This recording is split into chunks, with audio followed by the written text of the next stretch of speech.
بسم اللہ الرحمن الرحیم۔ پیارے بچوں، ہمارے پاس سوال موجود ہے، خط کشید الفاظ کے مذکر یا مؤنث لکھ کر خالی جگہ پر کریں۔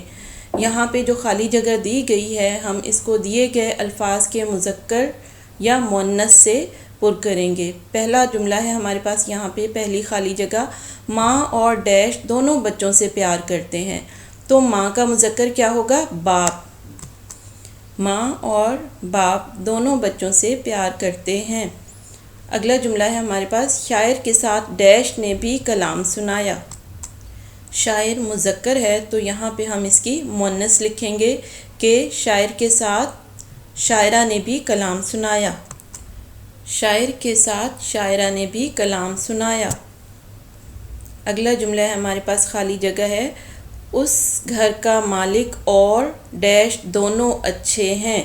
تو مالک مذکر ہے تو ہم اس کا یہاں پہ مؤنث لکھیں گے۔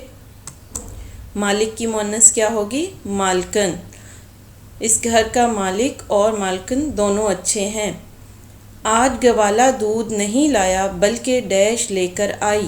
اب یہاں پہ ہم نے گوالا کی مؤنث لکھنی ہے۔ گوالا مذکر ہے اور اس کی مؤنث یہاں لکھیں گے۔ آج گوالا دودھ نہیں لایا بلکہ گوالن لے کر آئی ہے۔ گوالا کی مؤنث کیا ہوگی؟ گوالن۔ آگے ہمارے پاس خالی جگہ، ڈیش کے ساتھ دھوبن بھی کپڑے دھوتی ہے۔ جی بچوں، دھوبن جو ہے مؤنث ہے، اس کا یہاں پہ ہم مذکر لکھیں گے۔ دھوبن کا مذکر کیا ہوگا؟ دھوبی۔ دھوبی کے ساتھ دھوبن بھی کپڑے دھوتی ہے۔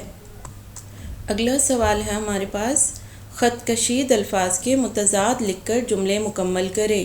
یہاں پہ بھی ہمارے پاس خالی جگہ موجود ہے جن میں الفاظ ہیں اور ان کے ہم نے متضاد الفاظ خالی جگہ میں لکھنے ہیں۔ پہلا ہے ہمارے پاس، اتنا تیز مت چلو، رفتار ڈیش کرو۔ تو یہاں پہ کس لفظ کا متضاد لکھیں گے؟ ورڈ اپوزٹ لکھیں گے، تیز۔ آہستہ، اتنا تیز مت چلو، رفتار آہستہ کرو۔ تیز کا متضاد آہستہ۔ مجھے گرمی کی نسبت ڈیش کا موسم زیادہ پسند ہے۔ جی بچوں، یہاں کس لفظ کا ہم متضاد لکھیں گے؟ گرمی کا۔ گرمی، سردی۔ مجھے گرمی کی نسبت سردی کا موسم زیادہ پسند ہے۔ اگلا دیکھتے ہیں ہم، دن کا اجالا ختم ہوا اور رات کا ڈیش چھا گیا۔ تو یہاں پہ کس لفظ کا ہم متضاد لکھیں گے؟ اجالا کا۔ اجالا، اندھیرا۔ دن کا اجالا ختم ہوا اور رات کا اندھیرا چھا گیا۔ اگلا دیکھتے ہیں ہم جملہ، اگر زندگی میں غم نہ ہو تو ہمیں ڈیش کی قدر نہ ہو۔ جی یہاں پہ کس کا ہم متضاد لکھیں گے لفظ کا؟ غم کا متضاد بتائیں گے، خوشی۔ اگر زندگی میں غم نہ ہو تو ہمیں خوشی کی قدر نہ ہو۔ مسجد میں چھوٹے ڈیش ایک ہی صف میں کھڑے ہوتے ہیں۔ یہاں پہ کس لفظ کا متضاد بتائیں گے؟ چھوٹے کا۔ مسجد میں چھوٹے بڑے ایک ہی صف میں کھڑے ہوتے ہیں۔ چھوٹے کا متضاد ہے بڑے۔ مسجد میں چھوٹے بڑے ایک ہی صف میں کھڑے ہوتے ہیں۔